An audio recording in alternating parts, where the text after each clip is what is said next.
Welcome to the Kable Staffing Safety Orientation Program. Welcome to the Kable Staffing family. Please follow along with this safety orientation to fully understand our policies and procedures to keep you safe at all times. Health and Safety Policy. Kable Staffing is committed to the prevention of occupational illness and injuries within the workplace. We will take an active role in the implementation of a health and safety program that will maintain a safe and healthy work environment for all our employees. Supervisors and managers will take responsibility to ensure that all company policies and procedures are followed as they relate to employee health and safety.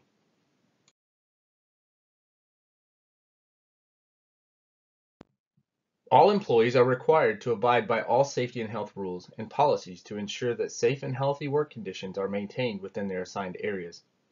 Workers are responsible for performing their jobs safely, following legislative standards, and in accordance with our health and safety programs to support these programs by reporting any unsafe and/or conditions. Conducting business safely is an attainable goal.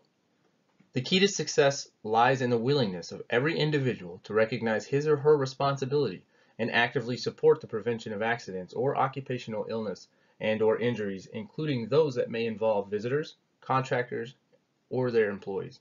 We trust that you will join us in a personal commitment to the protection of health and safety as a way of life. Workers' compensation fraud. If someone is convicted of workers' compensation fraud, they can be liable to 3 times the value of the benefits or insurance wrongfully obtained, or twice the value of the benefits or insurance attempted to be obtained, plus reasonable attorney's fees and expenses. If you have information or evidence relating to fraud, please contact your Kable Staffing representative today. Prohibited activities. Employees may only perform work that they were assigned to do at a customer location. Do not perform work that you have not been assigned to do or trained to do. Contact your Kable Staffing representative if this cannot be resolved while at the customer's location. Never perform any work that is obviously dangerous or unsafe. Incident reporting. All injuries, regardless of how small, must be reported immediately and no later than the end of your shift, and given appropriate care as soon as possible. Also, contact your Kable Staffing representative within the same time frame. Failure to report injuries or to receive medical treatment may result in serious infections or complications to your health. Failure to report injuries is also grounds for disciplinary action and may result in denial of workers' compensation claim. Training and education. Aside from this basic training, all Kable Staffing employees will receive training related to the work they will be performing. Do not engage in work that you are not trained to do or do not understand. If you feel that you have not been trained properly, contact your Kable Staffing representative. Kable Staffing safety rules are the minimum standards for safe working conditions. Your client site supervisor will answer any specific safety questions you may have.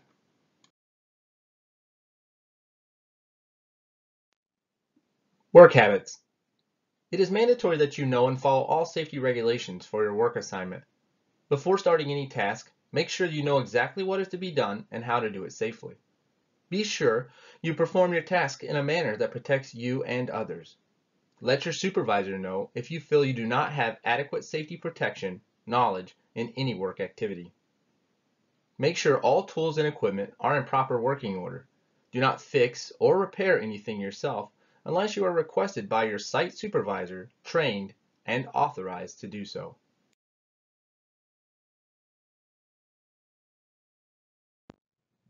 Report unsafe equipment to your supervisor immediately. Do not take chances. Never remove or bypass guards on machines or equipment. Absolutely no horseplay is ever permitted. Keep your mind on your work. Do not distract others or allow your attention to wander off from the task at hand. Make your Kable Staffing representative aware of any safety problems you encounter while at the worksite. Work areas. Work areas must be kept clean and orderly at all times. Keeping the job site clean is everyone's responsibility. Good housekeeping is fundamental to a safe workplace. Substance abuse, drug-free workplace.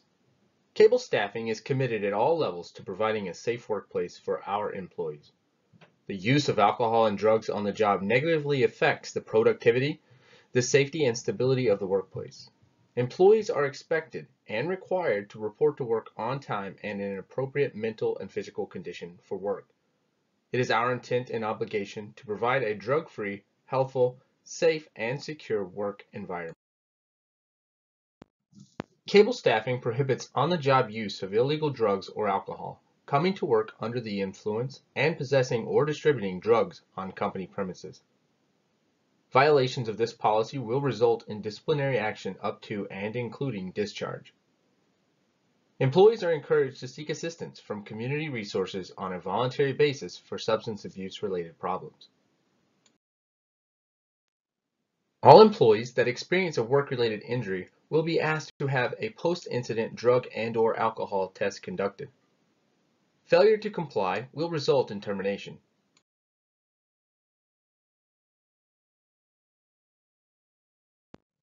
Personal protective equipment. Some work assignments at Kable Staffing require employees to use various forms of personal protective equipment, PPE, such as gloves, safety goggles or glasses, hard hats, earplugs, steel-toed boots, fall protection harnesses, etc. Personal protective equipment will not prevent an accident from happening, but it does provide a barrier to personal injury. Ask your supervisor to understand how to utilize the PPE given to you if you do not understand. All PPE must be cleaned, worn, and used as instructed.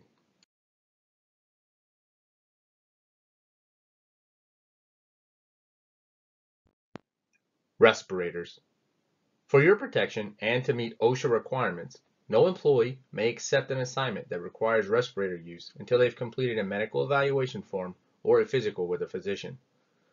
Further, the client is required to select a respirator that will effectively protect you from the exposures in their environment. However, if you're wearing a respirator and can smell or taste a chemical, you must leave the exposure area immediately and advise your supervisor.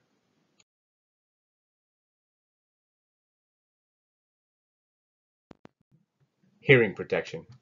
For your protection and to meet OSHA requirements, long-term assignments which require the use of hearing protection must also include a baseline audiogram and appropriate training. If you are unexpectedly told that hearing protection is required for your assignment, notify your Kable Staffing representative immediately.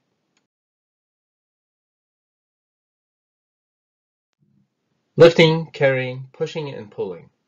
Be sure you have good footing. Your feet should be close to the object to be lifted and far enough apart for good balance, about shoulder width. Place one foot slightly ahead of the other. Your toes should be pointed slightly outward. When lifting a heavy object, shift the load of your body until you are in a position to make a straight lift. Never lift while in an awkward position.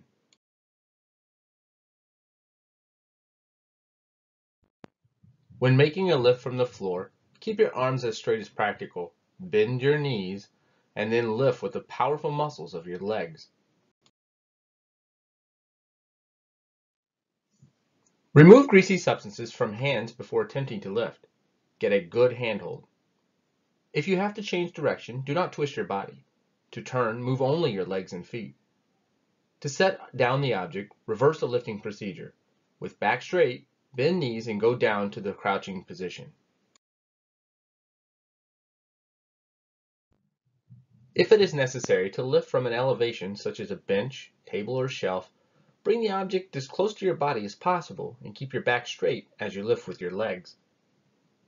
Ask for help when, because of excessive weight, bulk, or awkward shape, the load cannot be handled safely by one person. Use material handling aids as much as possible.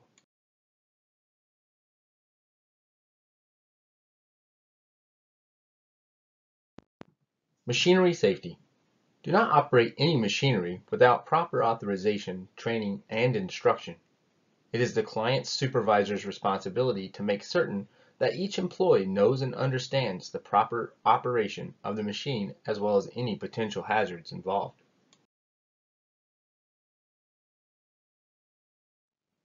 Never operate machinery without complete and clear instructions from your supervisor.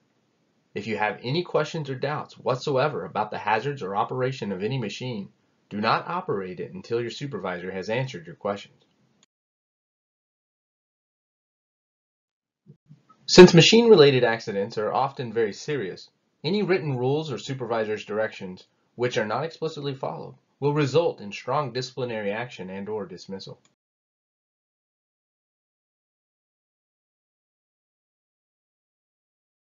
Hand tools.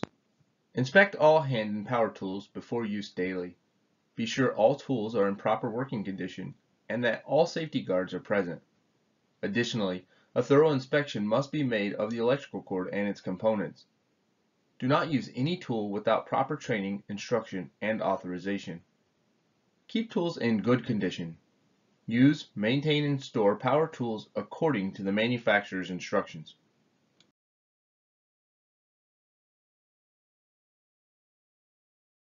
Ladders.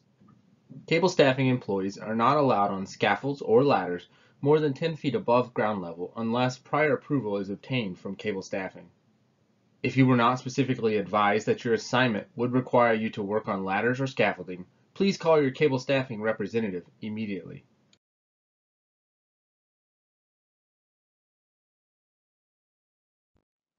Ladders. Always use the correct ladder for the task. Check the weight rating for maximum load capacity prior to use. Inspect ladders daily. Do not use broken ladders. Report damaged ladders to a supervisor immediately. Automated material handling includes forklifts, pallet jacks, aerial lifts. Cable staffing employees are reminded that in order to comply with OSHA regulations, only trained and certified employees are allowed to operate forklifts, pallet jacks, or motorized selectors.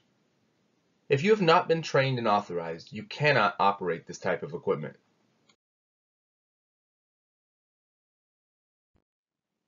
Forklifts are to be inspected at the beginning of each shift or when you first start them. Only trained and authorized employees may perform maintenance on a forklift. To perform this function, it must be part of the assignment as explained to you by your cable staffing representative. Welding, cutting, and allied processes. Hot work.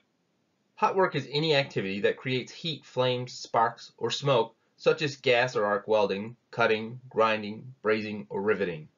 Only trained and authorized employees may perform hot work operations.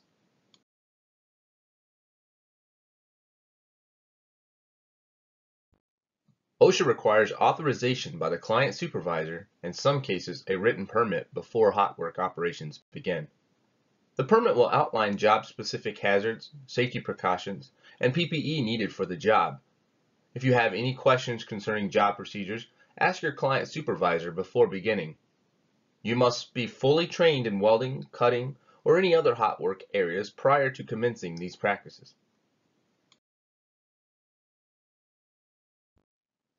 Compressed gas cylinders. Never disconnect cylinders unless you have been authorized, properly trained, and have the appropriate personal protective equipment. Unless your cable staffing representative expressly advised you that you would be filling compressed natural gas tanks, you are not to perform this task during your assignment. Electrical safety. Only authorized personnel are ever permitted to do any electrical repair, adjustment and testing, or service work. Government codes regulate these requirements and impose strict guidelines to follow in the area of electrical safety. Additionally, many states require special licensing for electricians and journeymen. Inform your cable staffing representative of all current state and local electrical certifications and licenses.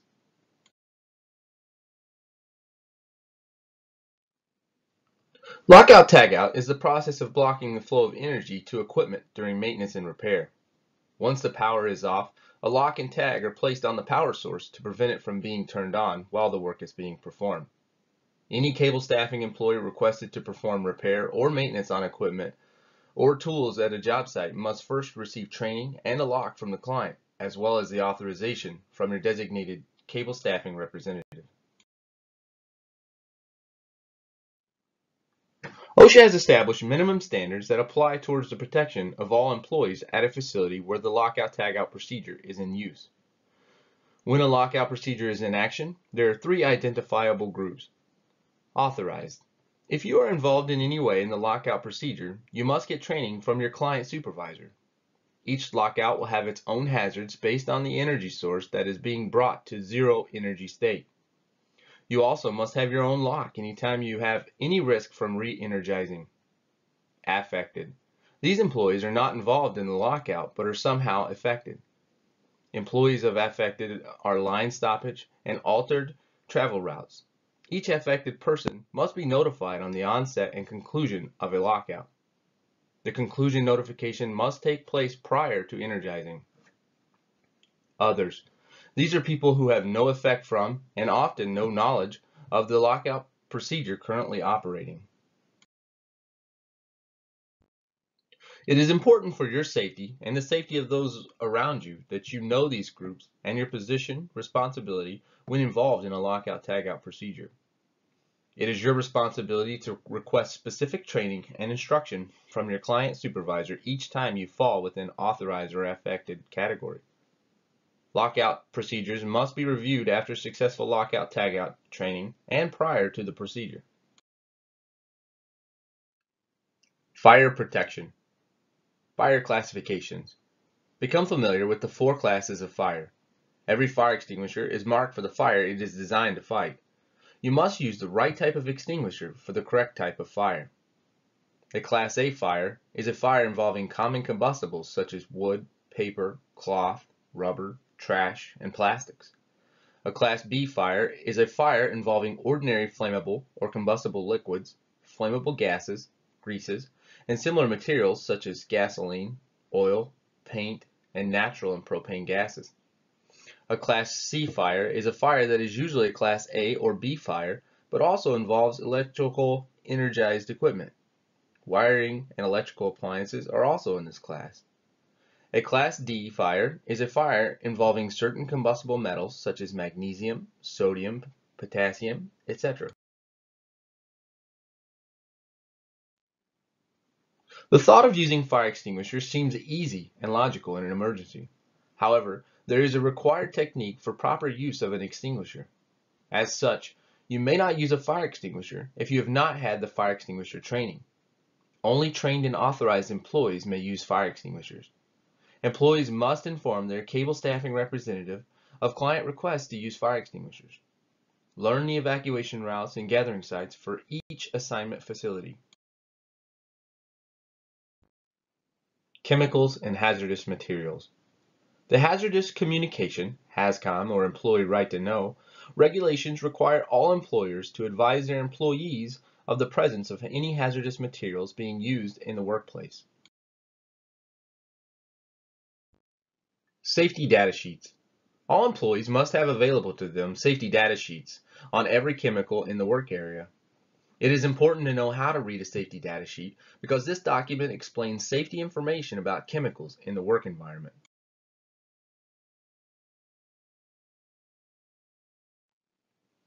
Each SDS must have the following information.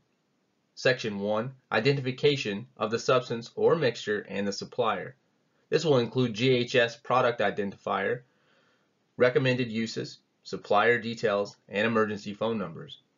Section 2 will be the hazard identification. So this will include GHS classification of the substance or mixture, GHS label elements, which will have included any precautionary statements or hazard symbols, and any other hazards not classified by the GHS.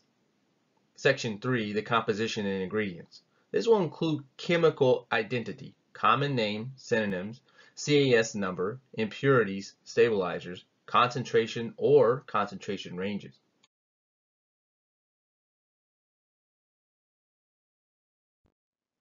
Section 4 is first aid. It includes first aid measures based on different routes of exposure, most important symptoms, effects, indications of immediate medical attention if necessary. Section 5 is for firefighting. This includes suitable and unsuitable fire extinguishing media and special protective equipment and precautions for firefighters. Section 6 is for accidental release. It includes the personal precautions, environmental precautions and containment, cleanup materials, and methods.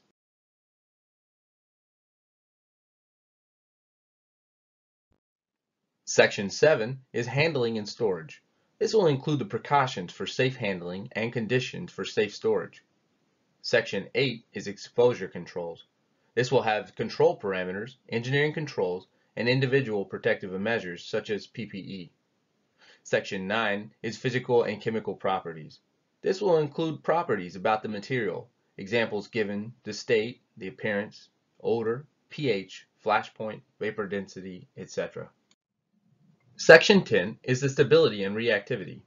This will include the chemical stability, reaction possibilities, conditions to avoid, incompatibilities, and decomposition products.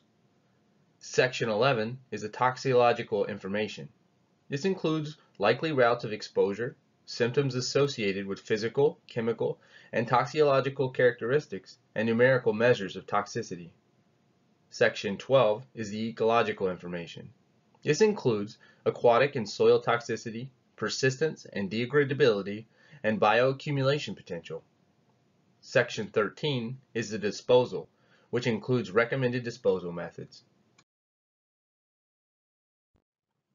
Section 14 is transportation. This will include the UN number, proper shipping name, hazard class, packing group, marine pollution, yes or no, and special precautions. Section 15 is the regulatory information. This includes any regulatory bodies that govern the chemical or mixtures. Section 16 is other information. This will include any other information in preparation and revisions on the SDSs. Understand where the SDSs are located at your assignment facility. Labels. Identifying labels and applicable precautionary measures are required on all chemicals and hazardous materials. The label will advise you if the chemical presents a hazard. The sections of the label under the revised GHS standard will appear as pictured on the right. Look for signal words such as danger or warning. Danger implies more severe hazards, while warning indicates less severe hazards. If you see these words on a chemical in your area, it is a good idea to check the SDS to be sure that you are knowledgeable of the hazards and safety measures needed in your work area. Pictograms will also be included within each SDS and chemical label. These standardized pictograms are intended to convey hazards through common pictures. These are the pictograms that may be on a safety data sheet or label. Please study these and be familiar with each pictogram means so that if you are to encounter one of these symbols, you know the specific hazards that correlates.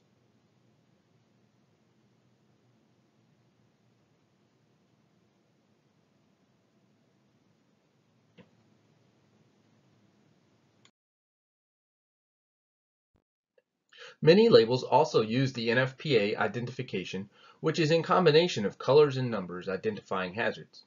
In this case, the higher the number on the scale 0 to 4, the greater the hazards. The colors identify the following. Blue is health hazards, red is fire hazards, yellow is reactivity hazards, which may relate to the interaction with other chemicals or to exposure to heat, and white is special or other hazards that are important to note. Labels must be present on all chemicals at the time you are using them. Do not remove or alter a label on a chemical container. If you are unclear how to read a label and cannot find the SDS for that chemical, ask your supervisor. Do not use a chemical that has no identifying label. Housekeeping and slip-trip falls. Housekeeping plays a vital role in the prevention of serious hazards, including, but not limited to, slips, trips, and falls, sprains and strains, fire, blocked emergency exits, and inaccessible fire extinguishers. General cleanliness of the workplace is the first step to prevent workplace injuries. Universal precautions. Universal precautions will be observed and enforced at Kable staffing in order to prevent contact with blood or other potentially infectious materials. All blood will be considered infectious regardless of the perceived status of the source individual. Under circumstances in which differentiation between body fluids is difficult or impossible, all body fluids shall be considered infectious materials. No personnel shall attempt to clean up any infectious materials without proper training and protective equipment. Harassment and violence in the workplace. Kable Staffing is committed to ensuring all employees managers are aware of all actual and/or potential health and safety hazards associated with their area of responsibility, provide the necessary health and safety information to all employees with regard to actual and/or potential hazards, and have knowledge of all appropriate health and safety written instructions. It is expected that managers will play an exemplary role in promoting a workplace which is free from harassment and violence. Every employee at Kable Staffing should be able to work without fear of violence and harassment in a safe and healthy workplace. Kable Staffing will not tolerate any form of violence, harassment, or abuse in the workplace against or by any employees, directors, managers, supervisors, contractors, suppliers, clients, or visitors or others. Employees are expected to be mindful of actions or words which are or may be construed as being offensive or discriminatory in nature.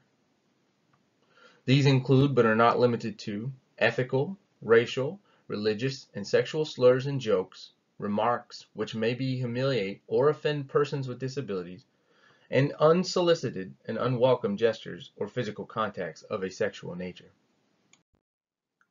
Although every effort will be made to resolve any incidents involving complaints of harassment or violence, Kable Staffing will not tolerate such behavior on part of its managers, employees, or client companies. Any employee found to be engaging in such behavior will be disciplined accordingly. Disciplinary action may include a range of measures up to and including dismissal. In the event that a client company fails to take appropriate action to prevent or correct the harassment or violence of a Kable Staffing employee, Kable Staffing will intervene on behalf of the employee.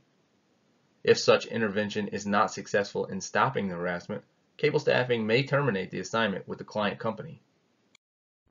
Early and safe return to work.